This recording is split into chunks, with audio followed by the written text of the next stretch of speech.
Dr. Evelyn Winter stared at the EEG monitor as it traced the irregular peaks and troughs of her patient's brain activity.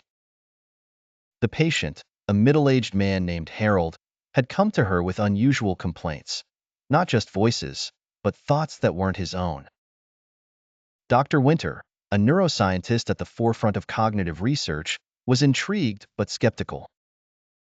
Parasites of the mind? The very concept seemed preposterous, better suited to horror films than empirical science. But Harold's eyes told a different story.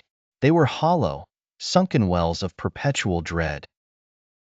He claimed that the foreign thoughts had driven him to the brink of madness, compelling him to act against his will, sometimes violently. The most disturbing part?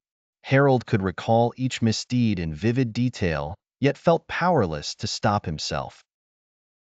Dr. Winter decided to take a more radical approach. She proposed installing an experimental neural implant designed to monitor, and perhaps intercept, these parasitic thoughts. Harold, desperate and out of options, reluctantly agreed.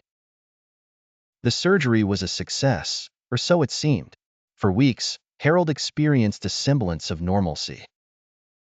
The foreign thoughts diminished, then ceased almost entirely. Dr. Winter published a paper on their apparent breakthrough, receiving accolades from the scientific community. But the celebration was premature. One night, Dr. Winter woke to the unsettling noise of her phone buzzing incessantly. It was a call from Harold's number, but the voice on the other end was not his. A cold, mechanical voice echoed through the speaker. "Dr. Winter, did you really think you could stop us?" Chills ran down her spine.